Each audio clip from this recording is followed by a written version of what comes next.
Alice's Adventures in Wonderland by Lewis Carroll. Chapter 1. Down the Rabbit Hole. Alice was beginning to get very tired of sitting by her sister on the bank and of having nothing to do. Once or twice she had peeped into the book her sister was reading, but it had no pictures or conversations in it. And what is the use of a book, thought Alice, without pictures or conversations? So she was considering in her own mind, as well as she could, for the day made her feel very sleepy and stupid, whether the pleasure of making a daisy chain would be worth the trouble of getting up and picking the daisies, when suddenly a white rabbit with pink eyes ran close by her. There was nothing so very remarkable in that, nor did Alice think it so very much out of the way to hear the rabbit say to itself, "Oh dear, I shall be too late." But when the rabbit actually took a watch out of its waistcoat pocket and looked at it and then hurried on, Alice started to her feet, for it flashed across her mind that she had never before seen a rabbit with either a waistcoat pocket or a watch to take out of it, and, burning with curiosity, she ran across the field after it, and was just in time to see it pop down a large rabbit hole under the hedge. In another moment, down went Alice after it. The rabbit hole went straight on like a tunnel for some way, and then dipped suddenly down, so suddenly that Alice had not a moment to think about stopping herself before she found herself falling down what seemed to be a very deep well.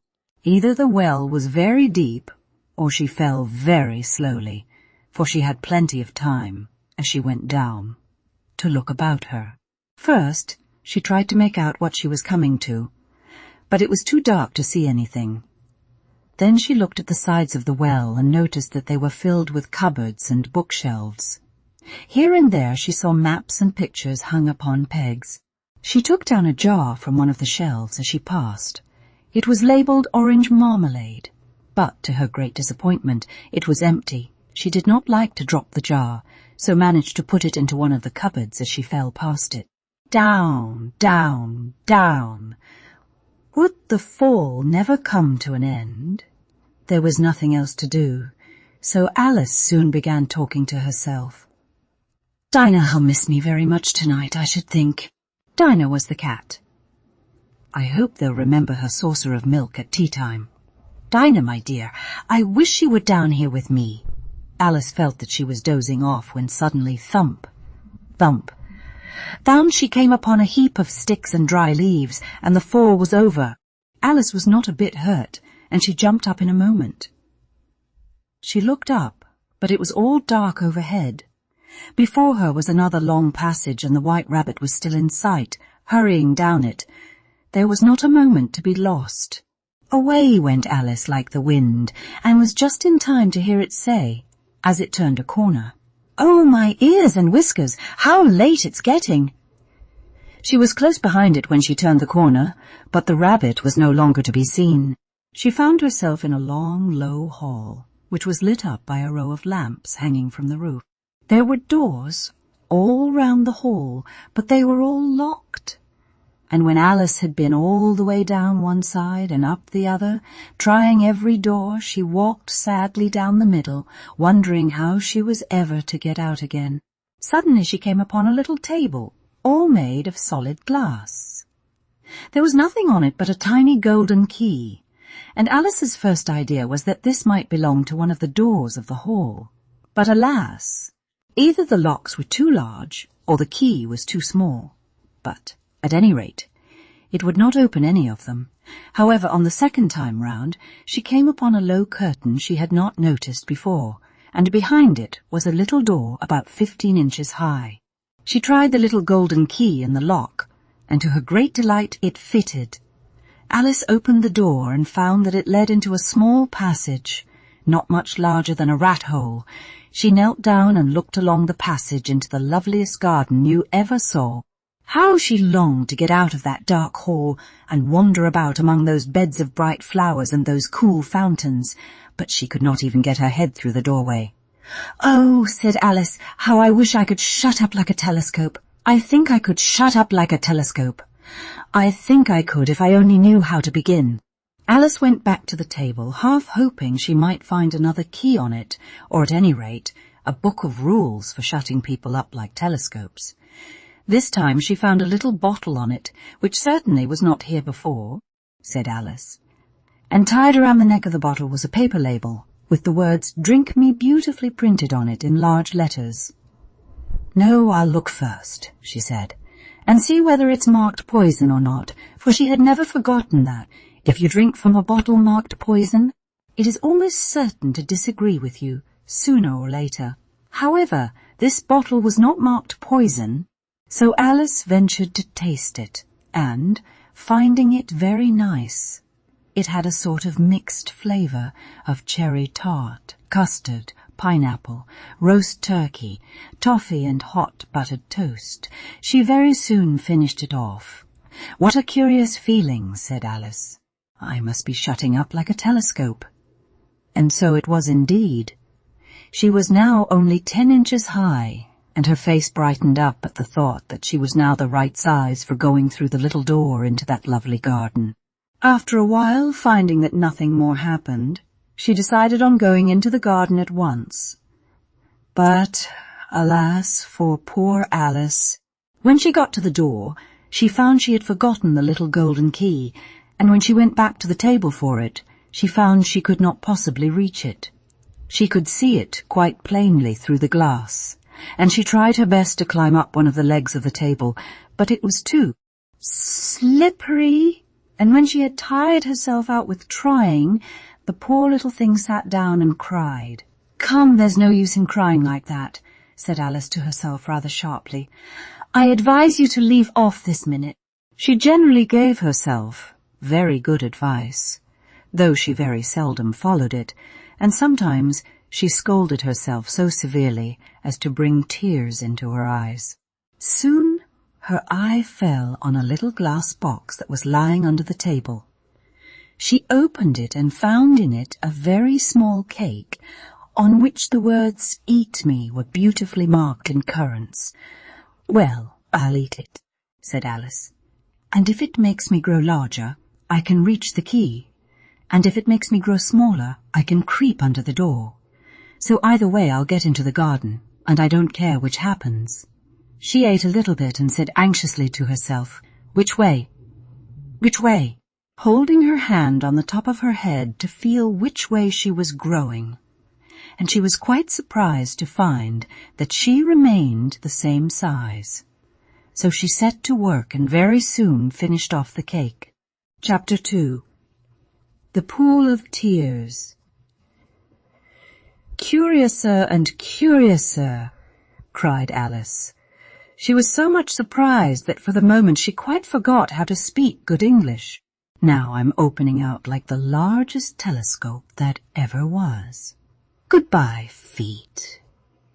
Oh, my poor little feet, I wonder who will put on your shoes and stockings for you now, dears.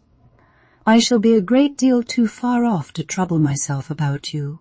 Just at this moment, her head struck against the roof of the hall.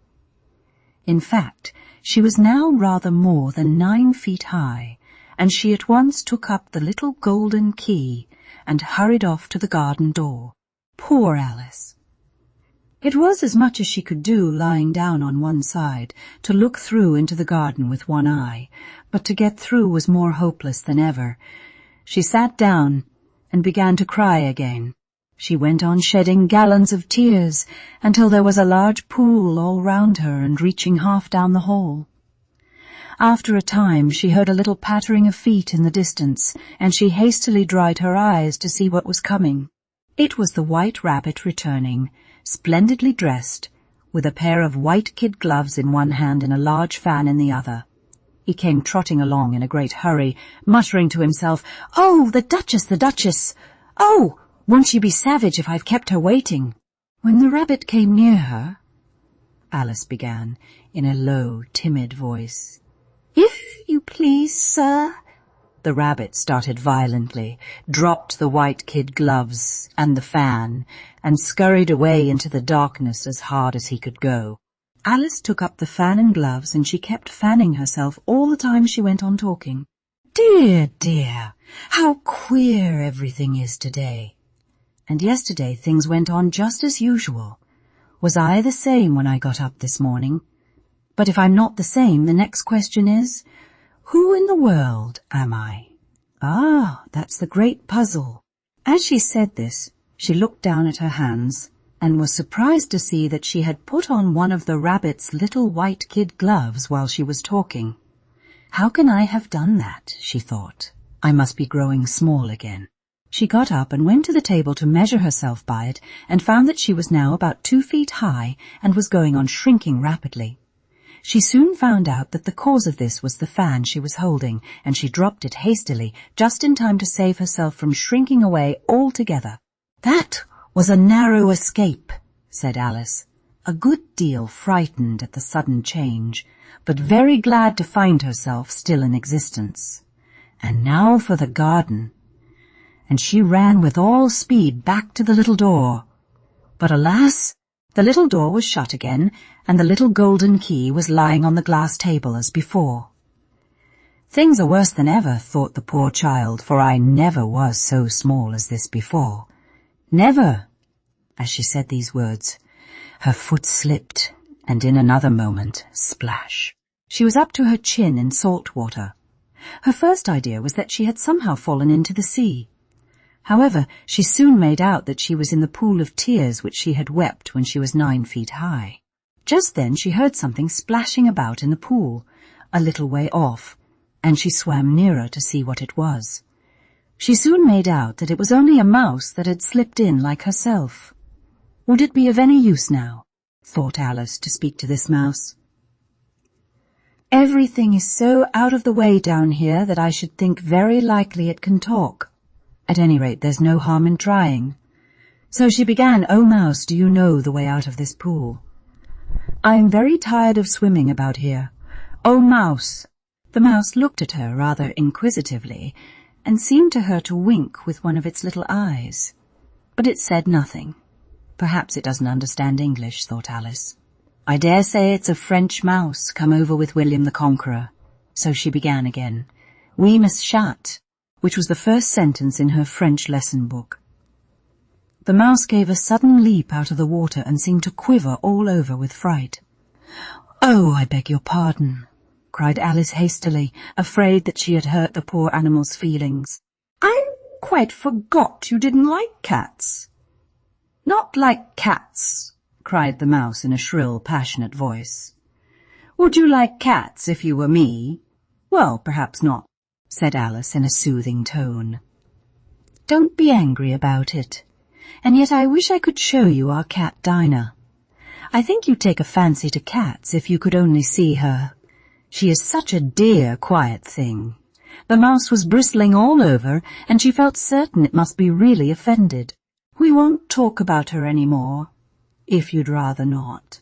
"We indeed," cried the mouse, who was trembling down to the end of its tail. "As if I would talk on such a subject. Our family always hated cats, nasty, low, vulgar things. Don't let me hear the name again. I won't indeed," said Alice, in a great hurry to change the subject of conversation. Are you fond of dogs? There is such a nice little dog near our house. I should like to show you. It kills all the rats and—" "Oh, dear," cried Alice in a sorrowful tone. "I'm afraid I've offended it again," for the mouse was swimming away from her as hard as it could go, and making quite a commotion in the pool as it went, so she called softly after it, "Mouse dear, do come back again and we won't talk about cats or dogs either. Do come back again and we won't talk about cats or dogs either, if you don't like them." When the mouse heard this, it turned around and swam slowly back to her. Its face was quite pale, and it said, in a low, trembling voice, "Let us get to the shore, and then I'll tell you my history, and you'll understand why it is I hate cats and dogs." It was high time to go, for the pool was getting quite crowded with the birds and animals that had fallen into it. There were a duck and a dodo, a lory and an eaglet, and several other curious creatures. Alice led the way, and the whole party swam to the shore. Chapter 3. a CAUCUS race, and a long tail. They were indeed a queer-looking party that assembled on the bank, the birds with draggled feathers, the animals with their fur clinging close to them, and all dripping wet, cross and uncomfortable. The first question, of course, was how to get dry again. They had a consultation about this, and after a few minutes, it seemed quite natural to Alice to find herself talking familiarly with them, as if she had known them all her life. At last, the mouse, who seemed to be a person of some authority among them, called out, "Sit down, all of you, and listen to me. I'll soon make you dry enough." They all sat down at once, in a large ring with the mouse in the middle. Said the mouse with an important air. "Are you all ready? This is the driest thing I know. Silence all round, if you please. William the Conqueror, whose cause was favoured by the Pope, was soon submitted to by the English, who wanted leaders, and had been of late much accustomed to usurpation and conquest. Edwin and Morcar, Earls of Mercia and Northumbria, said the Lory with a shiver. And even Stigand, the patriotic Archbishop of Canterbury, found it advisable. Found what? Said the Duck. Found it. The Mouse replied rather crossly. Of course, you know what it means. I know what it means well enough when I find a thing, said the Duck. It's generally a frog or a worm. The question is, what did the Archbishop find? The Mouse did not notice this question, but hurriedly went on, found it advisable to go with Edgar Atheling to meet William and offer him the crown. How are you getting on now, my dear? It continued, turning to Alice as it spoke. As wet as ever, said Alice in a melancholy tone. It doesn't seem to dry me at all. In that case, said the Dodo solemnly, rising to its feet, I move that the meeting adjourn for the immediate adoption of more energetic remedies.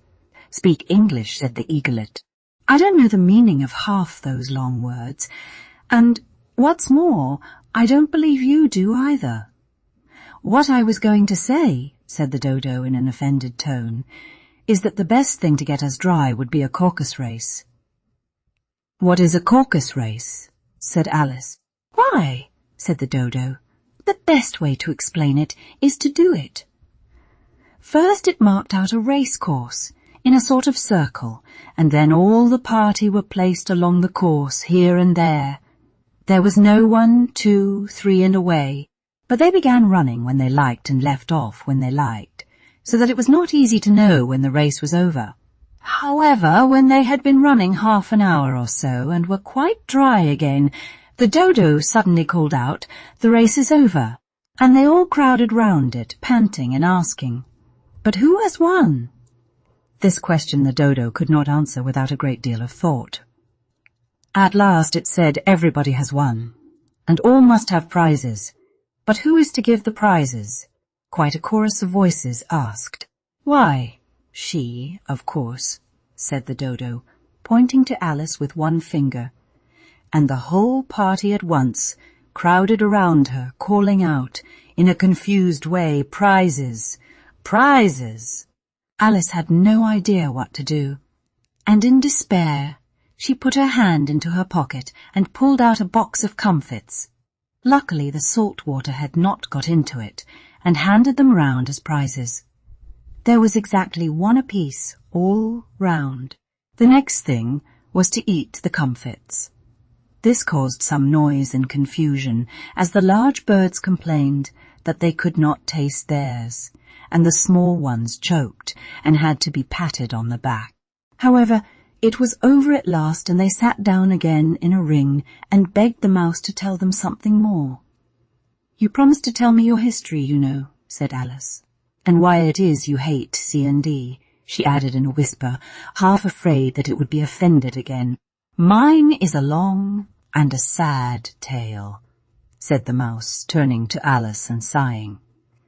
It is a long tale, certainly, said Alice, looking down with wonder at the Mouse's tail, but why do you call it sad?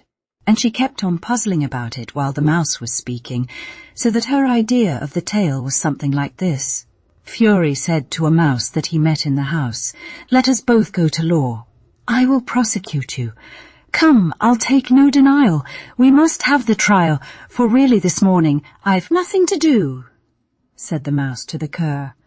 "Such a trial, dear sir, with no jury or judge, would be wasting our breath." "I'll be judge, I'll be jury," said cunning old Fury.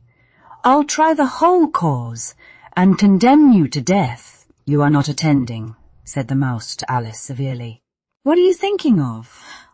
"I beg your pardon," said Alice very humbly. "You had got to the fifth bend, I think." "You insult me by talking such nonsense," said the mouse, getting up and walking away. "Please come back and finish your story," Alice called after it. And the others all joined in chorus. "Yes, please do." But the mouse only shook its head impatiently and walked a little quicker. "I wish I had Dinah, our cat, here," said Alice. This caused a remarkable sensation among the party. Some of the birds hurried off at once, and a canary called out in a trembling voice to its children, "Come away, my dears. It's high time you were all in bed." On various pretexts they all moved off, and Alice was soon left alone. "I wish I hadn't mentioned Dinah. Nobody seems to like her down here, and I'm sure she's the best cat in the world." Poor Alice began to cry again, for she felt very lonely and low-spirited. In a little while, however, she again heard a little pattering of footsteps in the distance, and she looked up eagerly. Chapter 4. The Rabbit Sends in a Little Bill. It was the White Rabbit, trotting slowly back again and looking anxiously about as it went, as if it had lost something. Alice heard it muttering to itself, "The Duchess! Oh, my dear paws! Oh, my fur and whiskers! She'll get me executed, as sure as ferrets are ferrets. Where can I have dropped them, I wonder?" Alice guessed in a moment that it was looking for the fan and the pair of white kid gloves, and she very good-naturedly began hunting about for them. But they were nowhere to be seen. Everything seemed to have changed since her swim in the pool, and the great hall, with the glass table, and the little door, had vanished completely. Very soon the rabbit noticed Alice and called to her in an angry tone, "Why, Mary Ann, what are you doing out here? Run home this moment and fetch me a pair of gloves and a fan. Quick, now." "He took me for his housemaid," said Alice as she ran off. "How surprised he'll be when he finds out who I am." As she said this, she came upon a neat little house, on the door of which was a bright brass plate with the name W. Rabbit engraved upon it. She went in without knocking and hurried upstairs, in great fear lest she should meet the real Mary Ann and be turned out of the house before she had found the fan and gloves. By this time, Alice had found her way into a tidy little room with a table in the window, and on it a fan and 2 or 3 pairs of tiny white kid gloves. She took up the fan and a pair of the gloves and was just going to leave the room when her eyes fell upon a little bottle that stood near the looking-glass. She uncorked it and put it to her lips, saying to herself, "I do hope it'll make me grow large again, for really I'm quite tired of being such a tiny little thing." Before she had drunk half the bottle, she found her head pressing against the ceiling and had to stoop to save her neck from being broken. She hastily put down the bottle, remarking, "That's quite enough. I hope I shan't grow any more. I hope I shan't grow any more." Alas, it was too late to wish that. She went on growing, and very soon she had to kneel down on the floor. Still, she went on growing, and as a last resource, she put one arm out of the window and 1 foot up the chimney, and said to herself, "Now I can do no more, whatever happens. What will become of me?"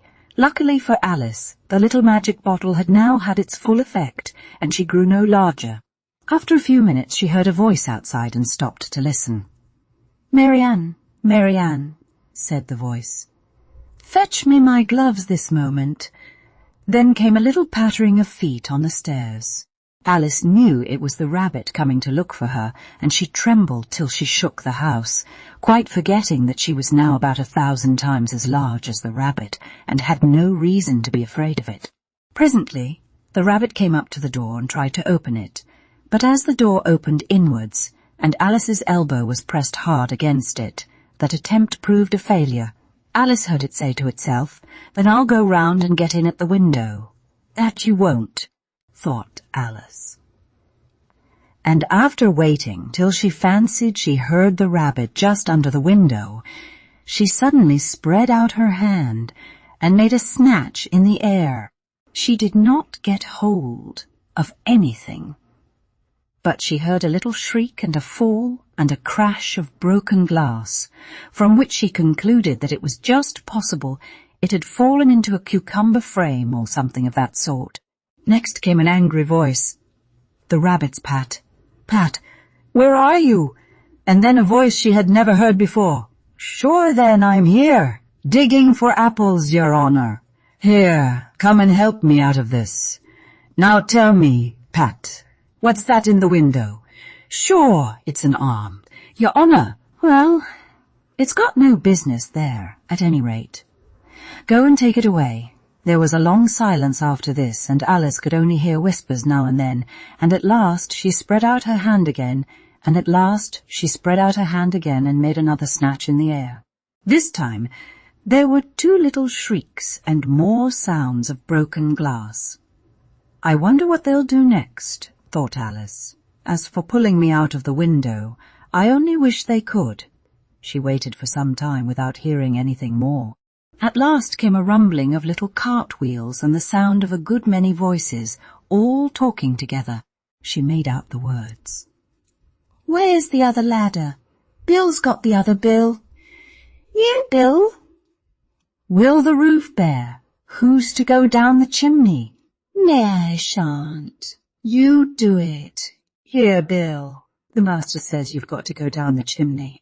Alice drew her foot as far down the chimney as she could and waited till she heard a little animal scratching and scrambling about in the chimney close above her. Then she gave one sharp kick and waited to see what would happen next. The first thing she heard was a general chorus of "There goes Bill." Then the rabbit's voice alone, "Catch him, you by the hedge." Then silence, and then another confusion of voices. "Hold up his head. Brandy, now don't choke him." "What happened to you?" Last came a little feeble, squeaking voice. "Well, I hardly know no more, thank ye. I'm better now. All I know is something comes at me like a jack-in-the-box and up I goes like a skyrocket." After a minute or 2 of silence, they began moving about again, and Alice heard the rabbit say, "A barrowful will do to begin with." "A barrowful of what?" thought Alice. But she had not long to doubt. For the next moment, a shower of little pebbles came rattling in at the window, and some of them hit her in the face. Alice noticed with some surprise that the pebbles were all turning into little cakes as they lay on the floor, and a bright idea came into her head. "If I eat one of these cakes," she thought, "it's sure to make some change in my size." So she swallowed one of the cakes and was delighted to find that she began shrinking directly. As soon as she was small enough to get through the door, she ran out of the house and found quite a crowd of little animals and birds waiting outside. They all made a rush at Alice the moment she appeared, but she ran off as hard as she could and soon found herself safe in a thick wood. "The first thing I've got to do," said Alice to herself as she wandered about in the wood, "is to grow to my right size again.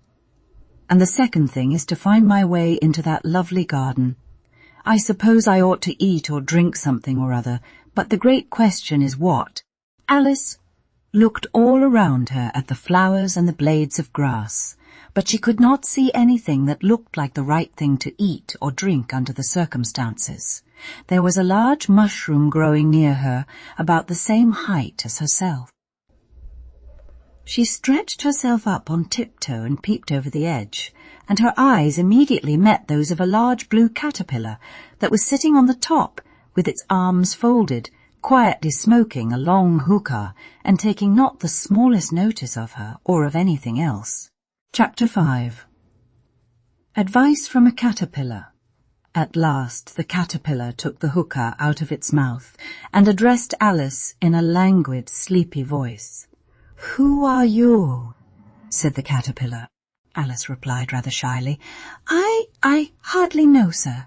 Just at present. At least I know who I was when I got up this morning, but I think I must have changed several times since then." "What do you mean by that?" said the caterpillar sternly. "Explain yourself." "I can't explain myself, I'm afraid, sir," said Alice, "because I'm not myself. You see, being so many different sizes in a day is very confusing." She drew herself up and said very gravely, "I think you ought to tell me who you are first." "Why?" said the caterpillar. As Alice could not think of any good reason, and the caterpillar seemed to be in a very unpleasant state of mind, she turned away. "Come back," the caterpillar called after her. "I've something important to say." Alice turned and came back again. "Keep your temper," said the caterpillar. "Is that all?" said Alice, swallowing down her anger as well as she could. "No," said the caterpillar. It unfolded its arms, took the hookah out of its mouth again and said, "So you think you're changed, do you?" "I'm afraid I am, sir," said Alice. "I can't remember things as I used, and I don't keep the same size for 10 minutes together." "What size do you want to be?" asked the caterpillar. "Oh, I'm not particular as to size," Alice hastily replied. "Only one doesn't like changing so often, you know." "I should like to be a little larger, sir, if you wouldn't mind," said Alice. 3 inches is such a wretched height to be. It is a very good height indeed," said the caterpillar angrily, rearing itself upright as it spoke. It was exactly 3 inches high.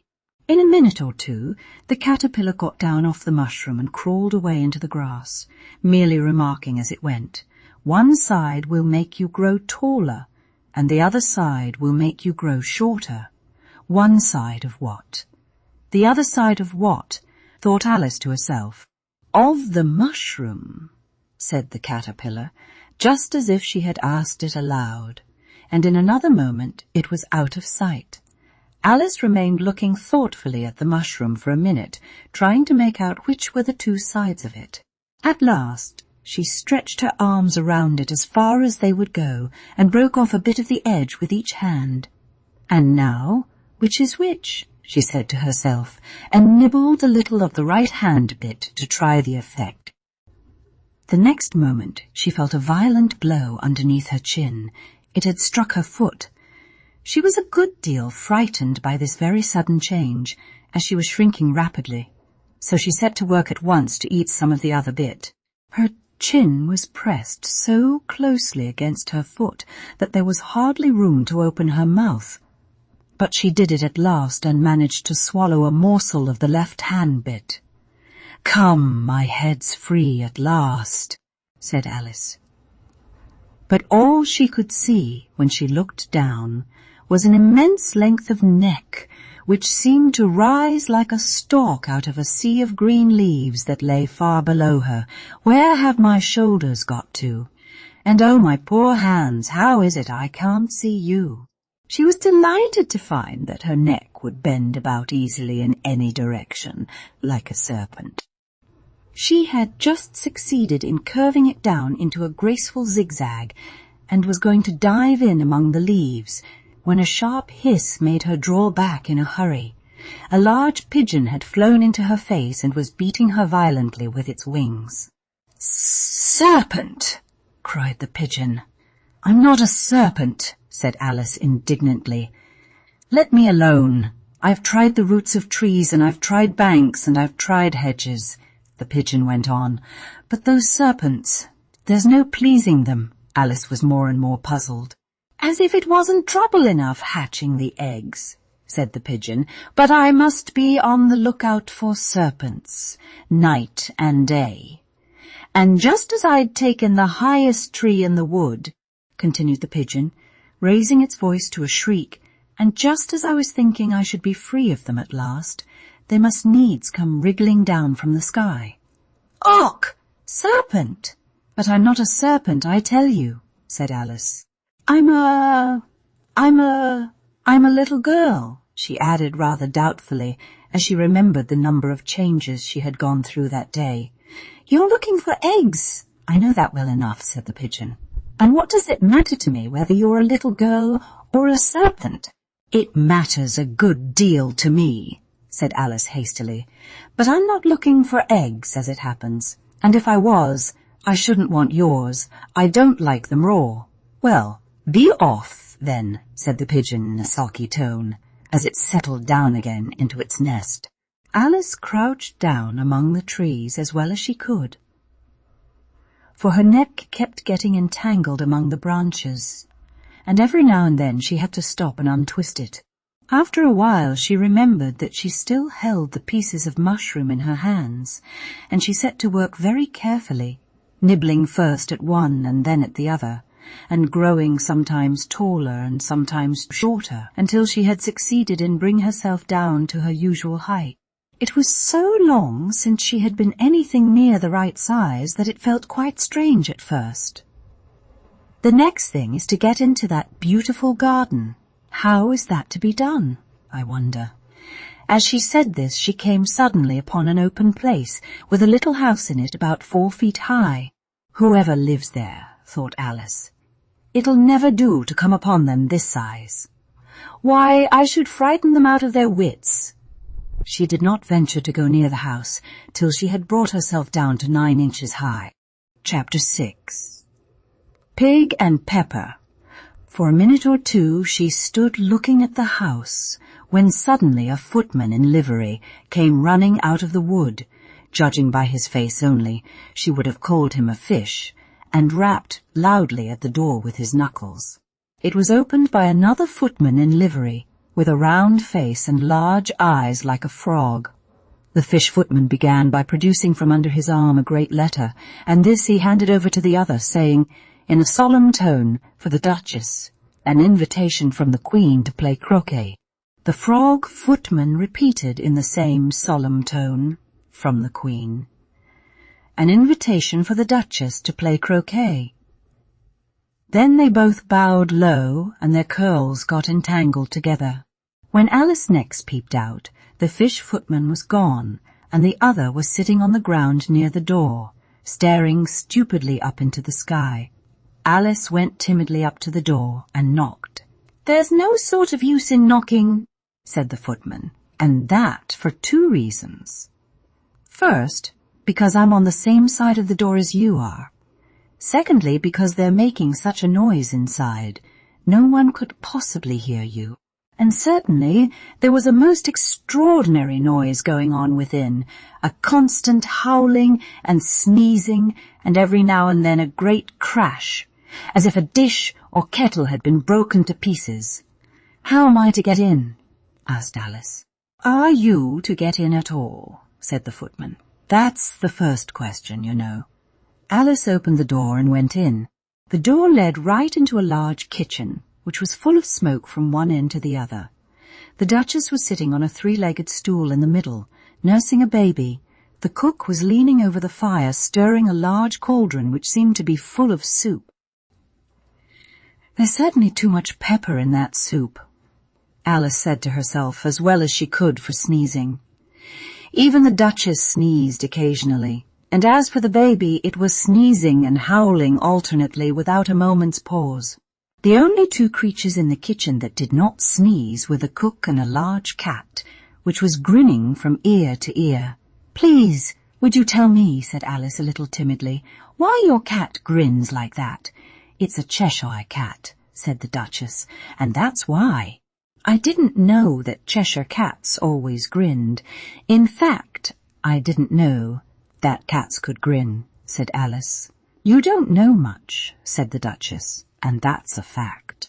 Just then the cook took the cauldron of soup off the fire and at once set to work throwing everything within her reach at the Duchess and the baby. The fire irons came first, then followed a shower of saucepans, plates and dishes. The Duchess took no notice of them, even when they hit her, and the baby was howling so much already that it was quite impossible to say whether the blows hurt it or not.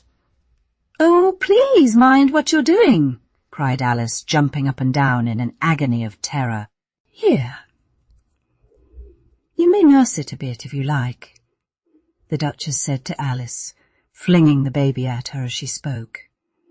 "I must go and get ready to play croquet with the Queen." And she hurried out of the room. Alice caught the baby with some difficulty, as it was a queer-shaped little creature and held out its arms and legs in all directions. "If I don't take this child away with me," thought Alice, "they're sure to kill it in a day or two. Wouldn't it be murder to leave it behind?"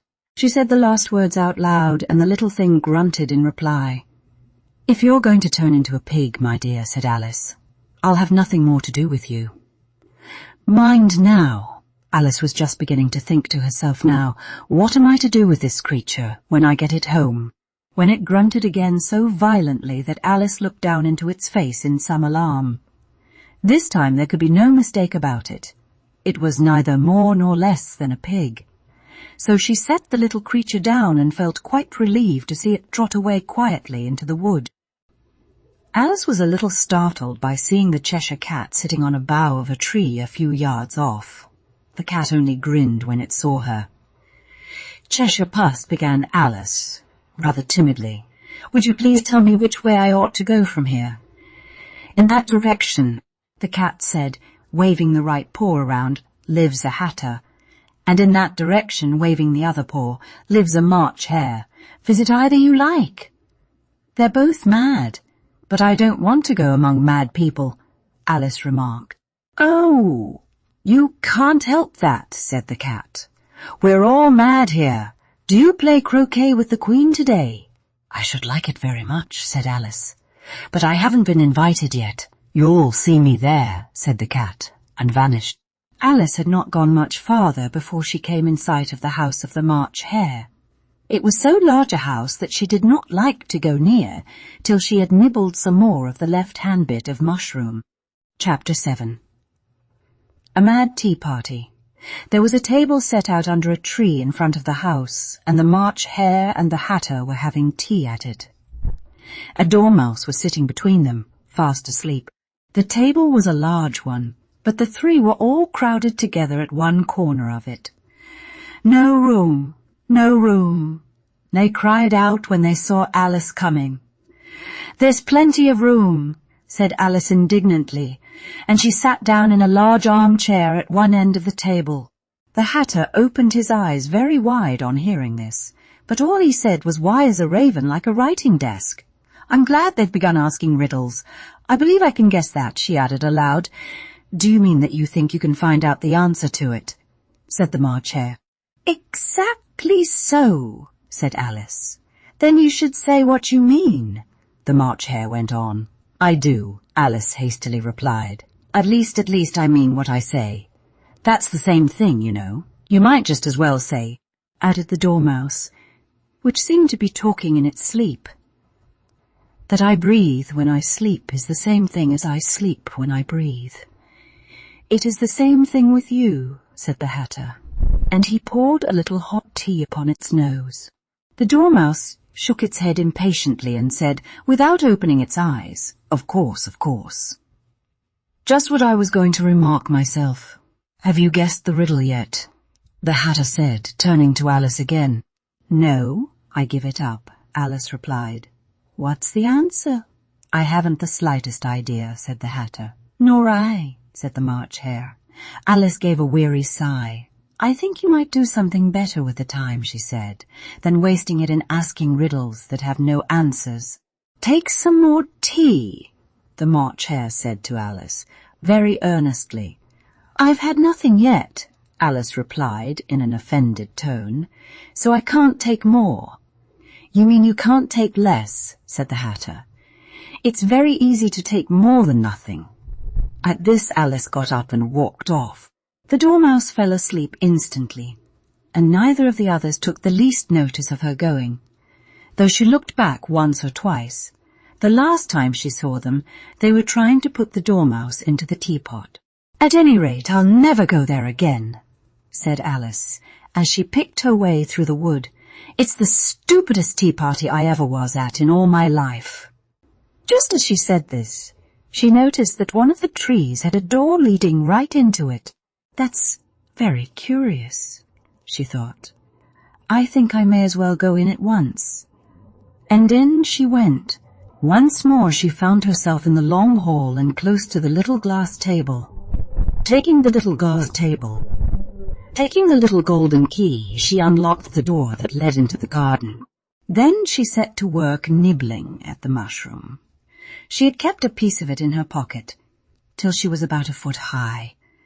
Then she walked down the little passage, and then she found herself at last in the beautiful garden, among the bright flower beds and the cool fountains. Chapter 8. The Queen's Croquet Ground. A large rose tree stood near the entrance of the garden. The roses growing on it were white, but there were 3 gardeners at it, busily painting them red. Suddenly their eyes chanced to fall upon Alice, as she stood watching them. Would you tell me, please," said Alice, a little timidly, "why you are painting those roses?" 5 and 7 said nothing, but looked at 2. 2 began, in a low voice. "Why, the fact is, you see, miss, this here ought to have been a red rose tree, and we put a white one in by mistake. And if the Queen was to find it out, we should all have our heads cut off, you know. So you see, miss, we're doing our best afore she comes to—" At this moment 5, who'd been anxiously looking across the garden, called out, "The Queen! The Queen!" And the 3 gardeners instantly threw themselves flat upon their faces. There was a sound of many footsteps, and Alice looked round, eager to see the Queen. First came 10 soldiers carrying clubs with their hands and feet at the corners. Next, the 10 courtiers. These were ornamented all over with diamonds. After these came the royal children. There were 10 of them, all ornamented with hearts. Next came the guests, mostly kings and queens, and among them Alice recognized the White Rabbit. Then followed the Knave of Hearts, carrying the king's crown on a crimson velvet cushion. And last of all this grand procession came the King and the Queen of Hearts. When the procession came opposite to Alice, they all stopped and looked at her, and the Queen said severely, "Who is this?" She said it to the Knave of Hearts, who only bowed and smiled in reply. "My name is Alice, so please your Majesty," said Alice very politely. But she added to herself, "Why, they're only a pack of cards after all. Can you play croquet?" shouted the Queen. The question was evidently meant for Alice. "Yes," said Alice loudly. "Come on then," roared the Queen. It's a very fine day," said a timid voice to Alice.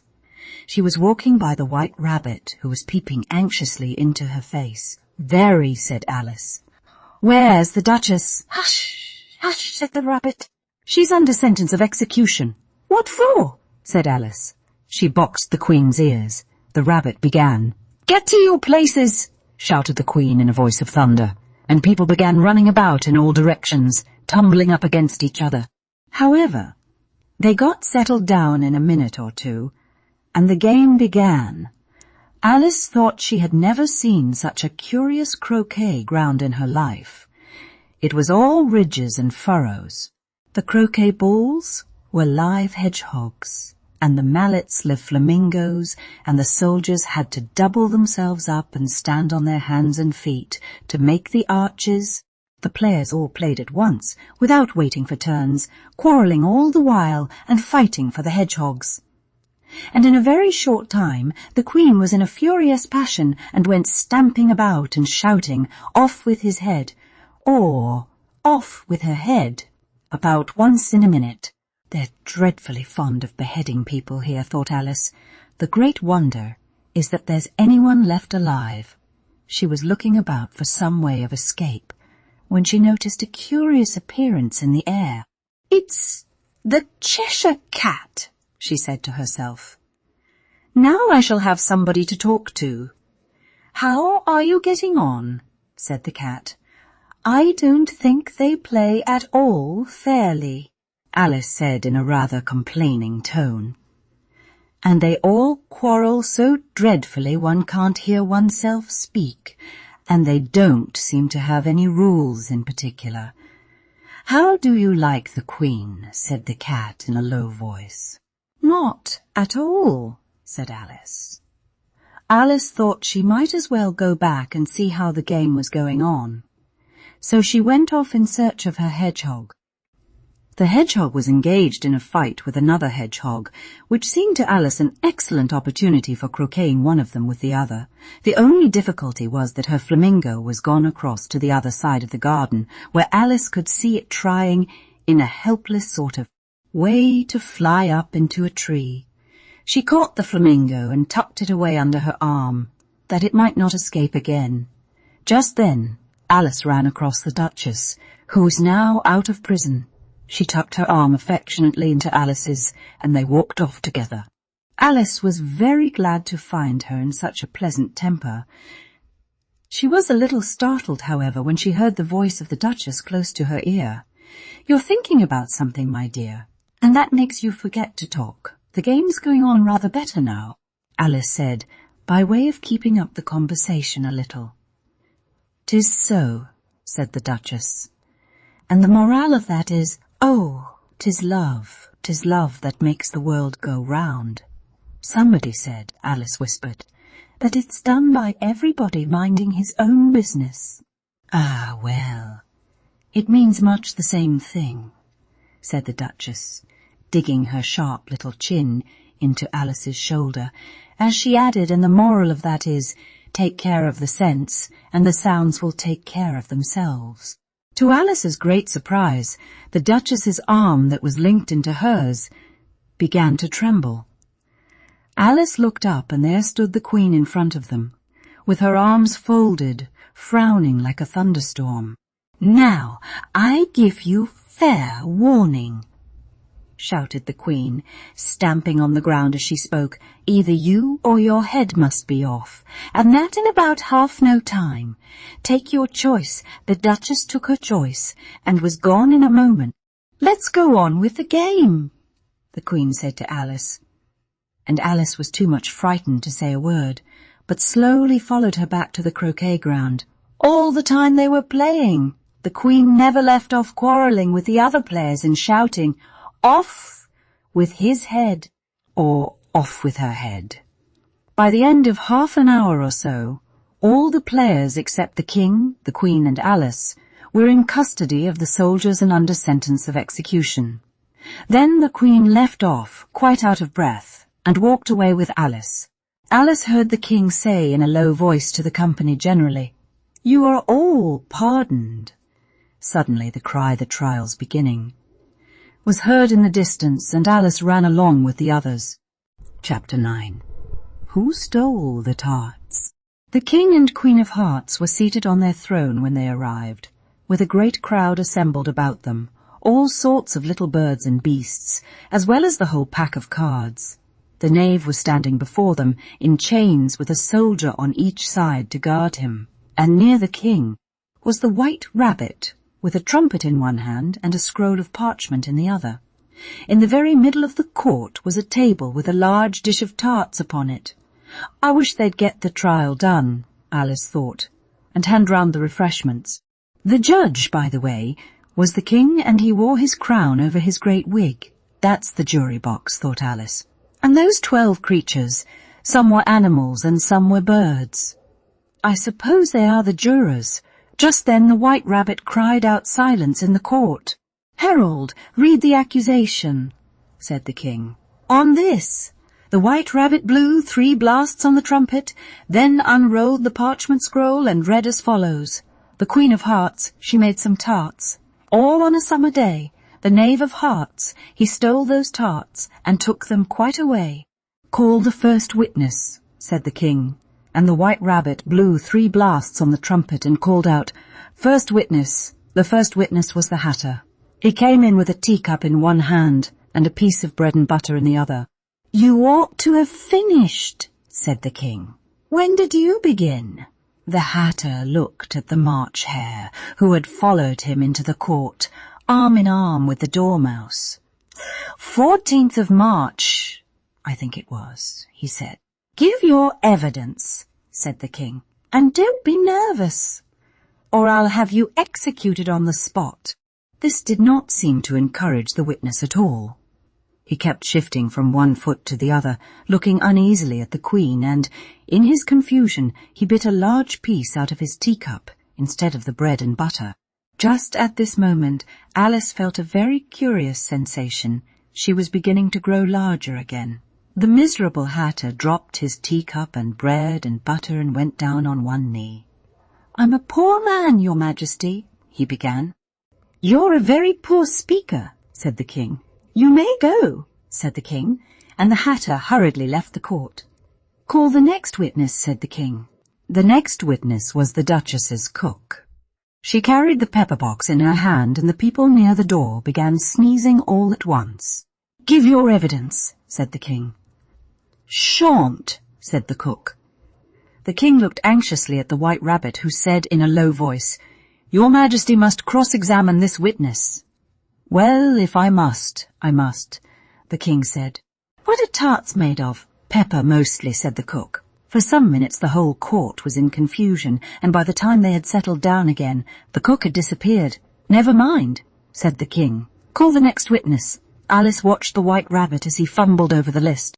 Imagine her surprise when he read out, at the top of his shrill little voice, the name Alice. Chapter 10. Alice's evidence. "Here!" cried Alice.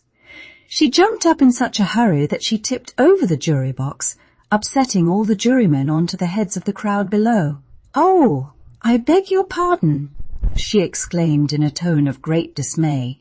"The trial cannot proceed," said the king, "until all the jurymen are back in their proper places. All," he repeated with great emphasis, looking hard at Alice. "What do you know about this business?" the king said to Alice. "Nothing whatever," said Alice. The king then read from his book, Rule 42. "All persons more than a mile high to leave the court." "I'm not a mile high," said Alice. "Nearly 2 miles high," said the Queen. "Well, I shan't go at any rate," said Alice. The king turned pale and shut his notebook hastily. "Consider your verdict," he said to the jury, in a low, trembling voice. "There's more evidence to come yet, please your Majesty," said the White Rabbit, jumping up in a great hurry. "This paper has just been picked up. It seems to be a letter written by the prisoner, too, to somebody." He unfolded the paper as he spoke and added, "It isn't a letter, after all. It's a set of verses. Please, your Majesty," said the knave. "I didn't write it, and they can't prove that I did. There's no name signed at the end. You must have meant some mischief, or else you'd have signed your name like an honest man," said the king. There was a general clapping of hands at this. "Read them," he added, turning to the White Rabbit. There was dead silence in the court whilst the White Rabbit read out the verses. "That's the most important piece of evidence we've heard yet," said the king.